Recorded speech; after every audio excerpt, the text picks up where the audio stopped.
Assalamualaikum warahmatullahi wabarakatuh. Bagaimana kabar kalian pada hari ini? Semoga kita semua diberikan kesehatan dimanapun kita berada. Pada kesempatan kali ini, di mata kuliah praktikum evaluasi sensori, dengan kode 4430, saya akan menyampaikan untuk sesi pertama kita tentang definisi dan konsep evaluasi sensori. Jadi sebelum kita mengetahui apa itu konsepnya, alangkah baiknya kita mengerti dulu apa sih evaluasi sensori itu. Definisi evaluasi sensori merupakan suatu metode ilmiah. Jadi kita menggunakan metode ilmiah yang digunakan untuk mengukur, menganalisis, dan menafsirkan tanggapan manusia dengan menggunakan 5 panca indera. Dengan memanfaatkan 5 panca indera itu untuk menentukan karakteristik produk. Jadi kita memanfaatkan panca indera sebagai manusia untuk menentukan karakteristik produk yang dirasakan. Seperti rasa, bau, tekstur, penampakan, dan suara. Lalu untuk konsep dasar evaluasi sensori itu sendiri, dari kita melakukan evaluasi sensori, itu bertujuan untuk menggali atau menilai adakah kualitas sensori dari produk. Adakah kualitas itu dalam tahapan pengembangan dan pengujian pasar ataupun pengendalian mutu. Jadi, dengan evaluasi sensori ini kita bisa menilai kualitas-kualitas dalam beberapa tahap tersebut. Lalu konsep evaluasi sensori ini pertama adalah karena kita menggunakan panca indera, maka manusia adalah alat ukur utama yang digunakan dalam evaluasi sensori. Disebut panelis. Lalu adanya pendekatan sistematis dan terkontrol agar datanya tidak menjadi bias, agar datanya tetap akurat. Lalu bagaimana untuk akurat? Makanya kita menggunakan instrumen statistik dan analitis sebagai interpretasi data kita. Secara garis besar dalam sesi ini saya juga akan menerangkan jenis-jenis evaluasi sensori. Pertama ada uji analitik atau disebut objektif testing. Ini dilakukan oleh panelis terlatih yang ditujuannya adalah untuk membedakan. Uji analitik atau objektif testing ini terbagi menjadi dua. Pertama, ada uji diskriminatif yang berguna dalam mengetahui perbedaan antar sampel. Contohnya ada triangle test dan duo trio test. Dalam uji diskriminatif ini mengacu pada pengujian-pengujian yang bertujuan untuk mengungkapkan perbedaan. Apakah ada yang beda dalam dua atau lebih sampel produk. Dan contoh untuk uji diskriminasi ini itu seperti triangle test. Triangle test itu misalnya kita punya 3 sampel dengan 2 sampel identik dan 1 sampel yang berbeda. Lalu kita harus mencari 1 sampel yang berbeda itu.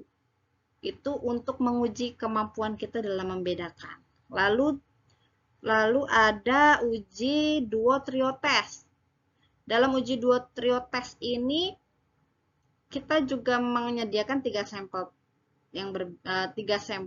tapi 2 sampelnya berbeda, 1 sampel sebagai referensi atau 1 sampelnya itu sebagai acuan kita. Nah, dari 2 sampel yang berbeda ini kita lihat yang mana yang kira-kira mendekati atau sama dengan 1 sampel acuan. Lalu uji deskriptif.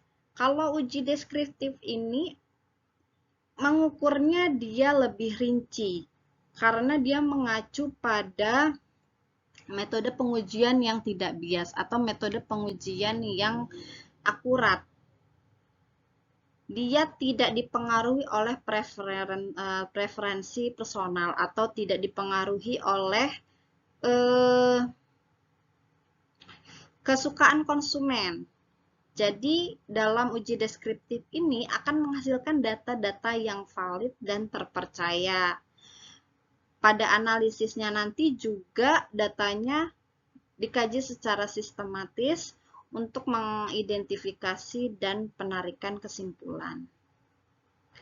Selain uji analitik atau objective testing, kita punya uji afektif, yaitu subjective testing. Berbeda dari objective testing, untuk subjective testing ini dilakukan oleh konsumen panelis umum dengan preferensi atau tingkat kesukaan mereka terhadap suatu produk.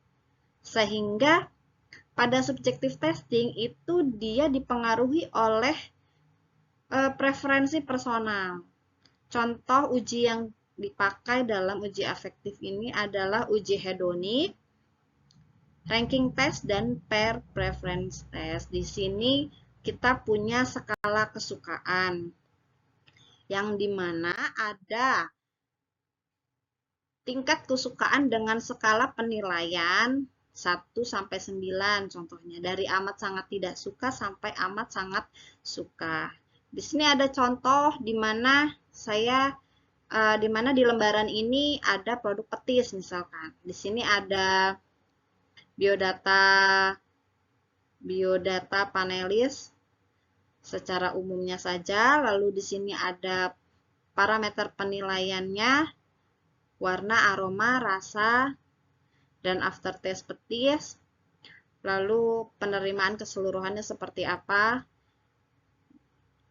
Untuk sampel petis yang diberikan kepada panelis itu dilabeli dengan kode-kode sampel saja. Dan pada kolom ini itu panelis harus mengisi skala penilaian. Apakah sangat tidak suka, apakah tidak suka, apakah sangat suka atau amat sangat suka dengan kode-kode angka atau kode skala aja. Dengan skala angka. Seperti itu.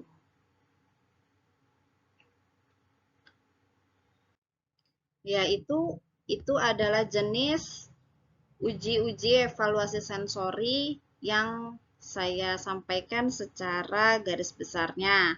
Jika nanti akan saya terangkan secara rinci di pertemuan selanjutnya. Lalu parameter evaluasi sensori tadi yang dari contoh ada penampakan, aroma, rasa, tekstur.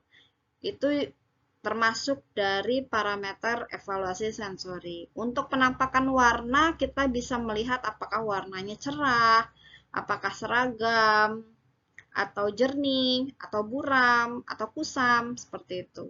Untuk aroma, kita melihat apakah baunya seperti aromanya manis, apakah aromanya amis, harum, atau bau busuk, seperti itu. Untuk rasa, kita merasakan jenis rasa dasar. Apakah manis, asin, pahit, asam, atau gurih. Biasa disebut umami. Lalu untuk tekstur juga kita bisa lakukan evaluasi seperti apakah sampel itu keras, renyah, dirasa lembut, atau dirasa kenyal, atau mungkin lengket, gitu, seperti itu juga. Lalu yang kelima, suara. Suara misalnya ada terdengar renyah saat digigit, atau mungkin pada saat kita menggigit ada krek atau hening, atau tidak bersuara apapun. pada saat dikunyah.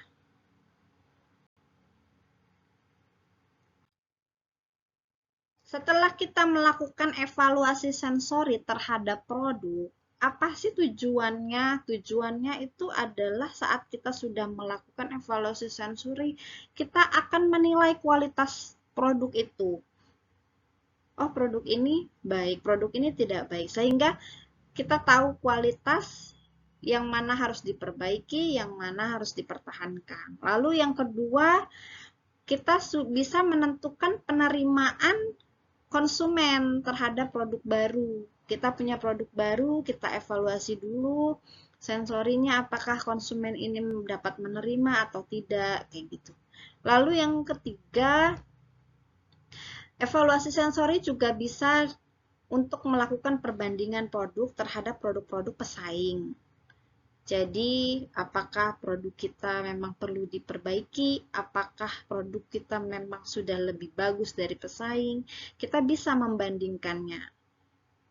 Terus, untuk yang keempat, evaluasi sensori ini, saat kita sudah bisa membandingkan produk kita dengan produk pesaing, maka kita akan bisa meningkatkan daya saing produk kita. Sehingga dapat diterima oleh konsumen, banyak diterima oleh konsumen. Kita bisa punya nilai yang lebih tinggi produknya ketimbang pesaing kita. Yang kelima, mengembangkan formula baru berdasarkan preferensi konsumen. Konsumen atau panelis sudah memberikan saran, terus kita sudah bisa menentukan kualitas produk. Kita harus bagaimana, apakah formulanya harus dirubah atau harus ada yang dipertahankan. Nah, itu berdasarkan evaluasi sensori. Jadi seperti itu untuk tujuan evaluasi sensori, sangat bermanfaat untuk produk-produk yang menjadi industri atau produk yang bisa dipasarkan. Baik, terima kasih atas perhatian kalian. Cukup sekian untuk materi sesi 1 pada hari ini. Berikut referensi yang saya lampirkan dalam materi ini. Lalu jika ada pertanyaan bisa menghubungi saya di email yang saya cantumkan di slide terakhir. Materi PowerPoint juga nanti akan saya berikan di e-learning, sehingga bisa kalian baca dan pahami kembali. Untuk menutup sesi kita pada hari ini, saya mohon maaf jika ada salah kata. Terima kasih atas perhatian dan kerjasama kalian.